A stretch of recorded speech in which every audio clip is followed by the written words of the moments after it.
नमस्कार, मैं हूं आशा सिंह और आप देख रहे हैं प्यारा हिंदुस्तान। पालघर की घटना के बाद जिस तरीके से सोनिया गांधी पर अर्णव गोस्वामी ने सवाल उनसे पूछे थे और तीखे सवाल करने के बाद पूरी कांग्रेस बौखला गई। यहाँ तक गोस्वामी पर हमला करवा रही और इसी पर चर्चा करने के लिए हमारे साथ है वरिष्ठ पत्रकार मनोज जोशी जी चंडीगढ़ से। सर, आपका बहुत बहुत स्वागत है हमारे चैनल में।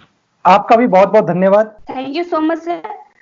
जिस तरीके से पालघर की घटना आई थी और उस पर किसी भी कांग्रेस के वरिष्ठ नेता, यहां तक कि सोनिया गांधी, राहुल गांधी, प्रियंका गांधी वाड्रा ने कोई वक्तव्य नहीं दिया था। इससे पहले कोई भी मामला होता है देश में तो सबसे पहले सोनिया गांधी आती हैं और गृह मंत्रालय को ज्ञापन सौंपती हैं, यहां तक कि गृह मंत्री, प्रधानमंत्री से तुरंत इस्तीफा मांगती हैं। लेकिन उन्हीं के प्रदेश में जहां उनकी ही सरकार है गठबंधन से, उन्होंने कोई सरकार से या किसी से भी कुछ अपील नहीं की कि किस तरीके से ये घटना घट गई है, इस पर तुरंत संज्ञान लेने की जरूरत है या फिर उनको जो भी इसमें आरोपी हैं उनको तुरंत सजा दी जाए। कुछ भी उन्होंने कुछ नहीं बोला। उसके बाद अगर किसी पत्रकार ने उनसे सवाल पूछा तो उन पर हमला करवाया गया। सर, इस पर आप क्या कहेंगे कि मीडिया की ये फ्रीडम है, उस पर ये एक तमाचा है, एक तरीके से गला घोटा जा रहा है मीडिया का। जी देखिए, मैं ऐसा कहना चाहूंगा, जो ये आज पत्रकारिता पे जो एक हमला है ये सभी पे हुआ, ये आप पर हुआ है, मुझ पर हुआ है, पूरे भारतवर्ष के सभी पत्रकारों पे ये एक हमला है। देखिए, अगर एक पत्रकार अगर कुछ कह रहा है, अपने विचारों को प्रकट कर रहा है, तो कांग्रेस का कार्य था कि वो कोर्ट पे जाए, कोर्ट पे सवाल खड़े करे। ये क्या कि वो गुंडागर्दी कर रहे हैं। देखिए, पालघर में जो ये घटना हुई, जिस घटना में 2 सनातन धर्म के सन्यासियों का जो बेरहमी से कत्ल किया गया, अगर आपने वो वीडियो देखी होगी, वो वीडियो 16 अप्रैल की है और उस घटना के बारे में हमें तब पता चला जब 19 अप्रैल को अर्णव गोस्वामी जैसे पत्रकार ने आवाज उठाई। अगर अर्णव गोस्वामी जैसे पत्रकार ये आवाज नहीं उठाते तो आप और मुझे यह बात पता नहीं लगती। देखिए, एनसीपी, कांग्रेस, शिवसेना की गठबंधन की जो इस समय महाराष्ट्र में सरकार है जी, तो कांग्रेस का दायित्व बनता है सवाल का जवाब दे, चमचे और गुंडे ना भेजे।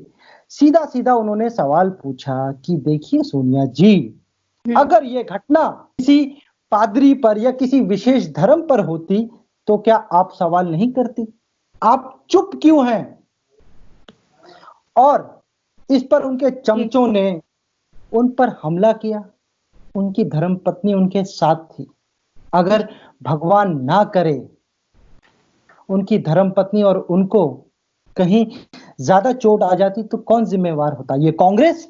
जी। देखिए, हमें पत्रकार होने के नाते भारतवर्ष के सभी पत्रकारों को, भारतवर्ष के नहीं, मैं पूरे विश्व के पत्रकारों से कहना चाहूंगा, हमें एक साथ आवाज उठानी चाहिए। वो चाहे लेफ्ट हो चाहे राइट हो। पत्रकार हमेशा सीधा देखता है, वो बीच का होता है, वो राइट भी देखता है, वो लेफ्ट भी देखता है। तो मैंने अभी देख रहा हूं कि कुछ ऐसे पत्रकार भी हैं जो इन बातों को नहीं दिखा रहे हैं, मगर हम सभी का फर्ज है। मैं आपका और आपके चैनल का बहुत बहुत धन्यवाद कहता हूं कि आपने यह आवाज उठाई और बहुत ही बुलंदी से आप तारीफ योग्य हैं। सर, जिस तरीके से ये मामला पूरा आया है और उसके बाद हमला किया गया उनके ऊपर, उन्होंने आकर ये मीडिया में भी बताया, लगातार ये खबरें चल रही हैं। यहाँ की कुछ ऐसे चैनल हैं जो इस पर बात नहीं करना चाह रहे क्योंकि उन्होंने पालघर की घटना को भी दबाने की कोशिश की थी, उस पर भी बात नहीं की थी, तो वो इस घटना को लेकर बात क्यों करेंगे। लेकिन उसके बाद भी आपको बता दें कि जिन लोगों ने हमला किया है वो साफ तौर पर कार्यकर्ता ही हैं कांग्रेस के, ये साफ हो गया है। और लगातार मैं आपकी बात काटना चाहूंगा, कार्यकर्ता ना बोले, क्योंकि कभी भी कोई भी पार्टी का ऐसा अच्छा कार्यकर्ता नहीं करता। ये लोग चमचे हैं, ये चमचागिरी करके दिखा रहे थे, ये दिखा रहे थे दिल्ली में, देखिए हम लोग हैं यहाँ पर, आप पर अगर आवाज उठाएंगे तो हम डंडे चलाएंगे। ये गुंडे थे, इन्हें कार्यकर्ता ना बोले। जिस तरीके से उन पर हमला किया गया और इसमें कहीं ना कहीं जो बड़े इनके लीडर हैं, अलका लांबा जैसे लोग हैं और इनके अखिलेश प्रताप सिंह, उनकी लैंग्वेज आप जी, मैंने अलका लांबा का भी ट्वीट पढ़ा था। उसने कुछ एक ट्वीट किया था कि युवा कांग्रेस की जिंदाबाद कुछ करके कुछ उसने एक ट्वीट किया हुआ। मुझे उन्होंने साफ तौर पर धमकी दी थी और उसके बाद ये जब खबरें आई उसके बाद उन्होंने ये कहा जिंदाबाद। और वहीं पर अखिलेश प्रताप सिंह का आप ट्वीट देख लीजिए, उनकी जो भाषा है, गोस्वामी को गुस्वामी और पात्रा को गुपात्रा और भी बहुत सारे ऐसे उनके शब्द हैं जो शोभा नहीं देते एक ऐसे इंसान के लिए जो पुरानी पार्टी में और शीर्ष नेता हो और उस शीर्ष पद पे बैठा हो, जहां पर पहुंचने के लिए आम आदमी सोचता है।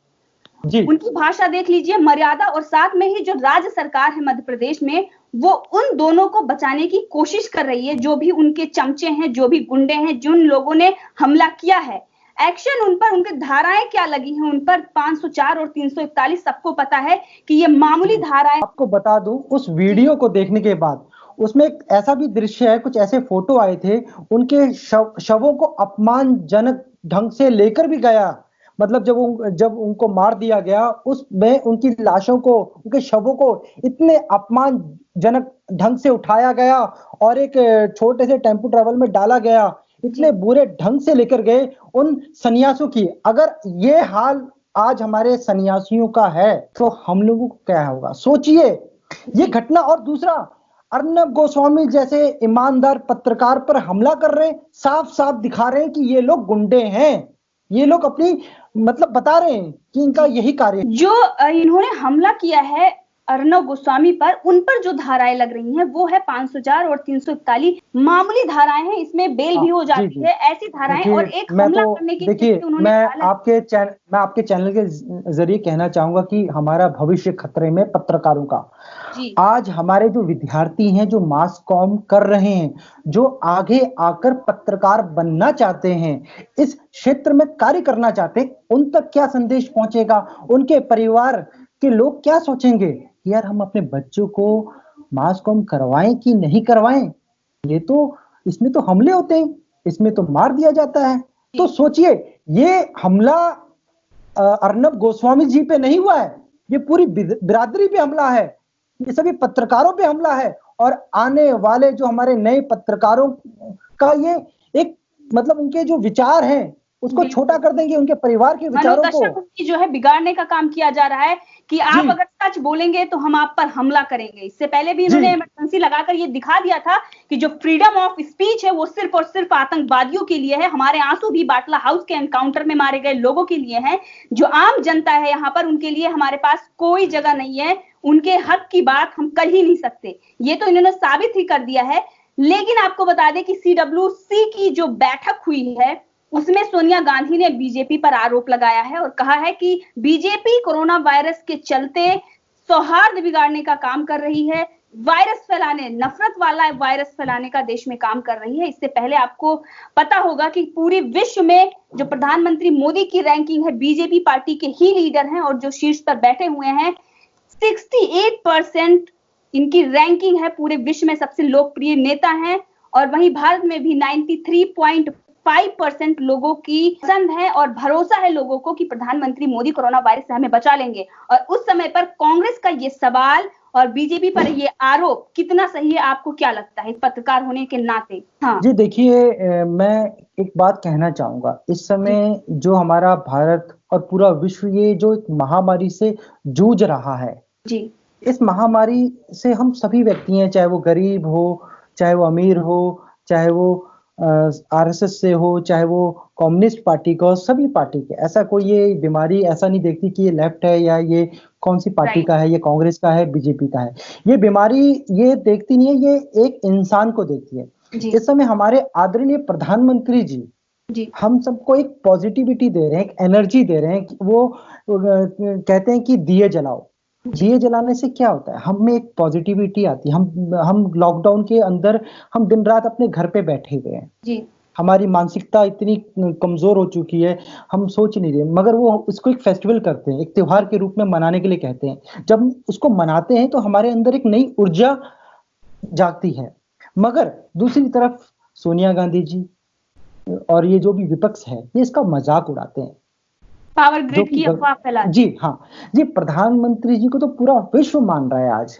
ये विपक्ष इस समय बहुत ही परेशान है क्योंकि उनके पास कुछ भी नहीं है, कोई ऐसी घटना नहीं है कि वो प्रधानमंत्री जी पे आरोप लगाएं। मैंने प्रियंका गांधी का एक ट्वीट देखा जिसमें वो कह रही हैं कि सारे मजदूर पलायन कर रहे हैं। तो प्रियंका गांधी जी, इस पे सॉल्यूशन बताओ। आप आदरणीय प्रधानमंत्री जी को बताओ। हमारे प्रधानमंत्री जी ने इस समय कहा है कि आपके पास जो भी सलाह है आप मुझे बताएं, इस समय विपक्ष और कुछ नहीं है, पूरा भारत इस समय एक हो चुका है। ये लड़ाई हमें एकजुटता के साथ जीतनी है, मगर विपक्ष इस बात को नहीं समझेगा, क्योंकि उसे इस समय भी, महामारी के समय भी राजनीति सूझ रही है, क्योंकि वो तो अपने घरों में बैठे हुए हैं चुपचाप से, कहां निकल रहे हैं, कहां ये कन्हैया कहां है वो ट्विटर पे, जितने भी ये लोग थे, ये बुद्धिजीवी थे, कहां हैं, ये चुपचाप बैठे हुए, क्योंकि इन्हें डर है, ये भी समझ चुके हैं इस समय घरों में बैठो दुबक्कर। आज ये लोग क्यों नहीं बता रहे जनता को कि भाई लॉकडाउन का पालन करो, जो आदरणीय प्रधानमंत्री जी ने निर्देश दिए हैं, क्योंकि अगर हम इस लॉकडाउन का पालन करेंगे तभी हम जीवित रहेंगे।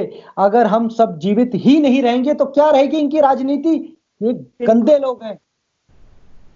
बिल्कुल सर, कांग्रेस को तो ये लग रहा है कि अब महामारी आई है, हमारे पास मौका है सरकार को नीचा दिखाने के लिए, जो वजूद कुछ हमारा बचा हुआ है उसको और बचाने की कोशिश की जा रही है इनके तरफ से, और लगातार ऐसे ये देश के विरोध में भी खड़े हो जाते हैं, इंटरनेशनल मीडिया में ऐसी चीजें लेके जाते हैं जहां पर देश की बदनामी हो, उसमें भी हिचकते नहीं, सिर्फ और सिर्फ ये निजी स्वार्थ के लिए। इनके लिए देश का हित नहीं है, इनके लिए खुद का हित ही हित है। इन्होंने कितनी ऐसी झूठी खबरें दिखाई हैं, झूठी खबरों का साथ दिया है, झूठे लोगों का साथ दिया है, देशद्रोहियों का साथ दिया है, जिसके बाद भारत की कितनी बेइज्जती हुई है। चाहे वो राहुल गांधी हो, इन्होंने हाथों आतंकवाद को वहां जाकर बताया विदेशों में, लेकिन अगर साधु संत की हत्या होती है उस पर इनसे एक शब्द नहीं निकल रहा है। इनके एक मंत्री हैं मध्य प्रदेश के दिग्विजय जी, सबको पता है उन्होंने क्या बोला था, भगवा आतंकवाद। जी, उन्होंने तो बुक लिख डाली थी, और वो भी जब केस सामने आया, दूध का दूध और पानी का पानी हो गया। उन्होंने तो पूरी बुक लिखी थी, आरएसएस की साजिश। अब क्या करेंगे, वो अपने पास रखेंगे, खुद ही पढ़ लें। जी, अब युवा जाग रहा है, ऐसा नहीं है, इनके जितने षड्यंत्र हैं अब सब युवा समझ रहा है, धीरे धीरे सभी को समझ में आ रहा है। इस बार जो दिल्ली में हुआ, जिस प्रकार से बीमारी फैली, सब लोगों को समझ में आ रहा है कि कौन कैसा है। आज पूरा भारतवर्ष का युवा हमारे आदरणीय प्रधानमंत्री श्री नरेंद्र मोदी जी के नक्शो कदम में चलने के लिए तैयार है और उनके पीछे पीछे चलेगा। जब जब वो जैसे जैसे निर्देश देंगे वो उसका पालन करेगा। मेरी कई मित्रों से बात हुई तो वो कह रहे कि यार आज इस समय हमारा प्रधानमंत्री इस समय हमें अपना पिता लग रहा है, ऐसा लग रहा है कि ये प्रधानमंत्री नहीं, ये हमारे घर का सबसे बड़ा बुजुर्ग है, ये जो सलाह दे रहा है इसे हमें मानना पड़ेगा। बहुत से ऐसे लोग हैं जो प्रधानमंत्री जी के खिलाफ थे, मगर आज उन्होंने जब प्रधानमंत्री जी के कार्य को देखा कोरोना वायरस के समय, वो प्रधानमंत्री जी के निर्देशों का पूरा पालन कर रहे हैं। जी बिल्कुल, आपने सही कहा। 76% लोग थे जो भरोसा कर रहे थे प्रधानमंत्री मोदी पर, लेकिन ये जो लॉकडाउन का बीच का टाइम है, इसमें हमने आंकड़े देखे हैं 93.5। ये जो आंकड़े बढ़े हैं, ये कहीं ना कहीं जो उनकी तैयारियां हैं, जिस तरीके से और देश में हम देख सकते हैं कि किस तरीके से मृत्यु हो रही है। अमेरिका और इटली जैसे इतने बड़े बड़े देश जहां पर मेडिकल फैसिलिटीज होने के बावजूद भी लगातार लोग वहां पर मर रहे हैं, वैसे भारत जैसे देश जहां पर इतनी आबादी है और उसको एक तरीके से आबादी है और यहाँ पर कुछ ऐसे लोग हैं, हमें कोरोना वायरस से भी लड़ना पड़ रहा है और उन वैसे वायरस भी से लड़ना पड़ रहा है। आपको पता होगा कि जो मेडिकल स्टाफ पर हमला कर रहे हैं, लगातार कर्मी पर हमला कर रहे हैं, हमारा प्रशासन उनसे भी लड़ रहा है। तो दोनों को संभालते हुए भी जो आंकड़े हैं वो काफी सराहनीय हैं। जी, मैं एक बात और कहना चाहूंगा कि हमारे जो पंजाब के मुख्यमंत्री हैं इस समय, वो भी अच्छा कार्य कर रहे हैं। कांग्रेस के बाकी नेताओं की बात नहीं करूंगा, इस समय सिर्फ मैं पंजाब के अमरिंदर सिंह, जो कैप्टन अमरिंदर सिंह जी हैं, उनकी बात करूंगा। उन्होंने भी पहले लॉकडाउन किया और वो भी आदरणीय प्रधानमंत्री जी के साथ साथ कदम से कदम मिला के चल रहे हैं। मैं आपके चैनल के माध्यम से सभी राज्य के मुख्यमंत्री जी को एक संदेश देना चाहूंगा, ये समय राजनीति करने का बिल्कुल नहीं है। हमें मिलकर एक साथ चलना है। वो चाहे राजस्थान के मुख्यमंत्री वो कांग्रेस में हो, चाहे वो मध्य प्रदेश के मुख्यमंत्री, हम सबको मिलकर चलना है। तो कैप्टन अमरिंदर सिंह जी ने बहुत ही अच्छा दिमाग चलाया और मैं आपको बताना चाहूंगा कि पंजाब में उन्होंने कोरोना को बढ़ने से रोका है।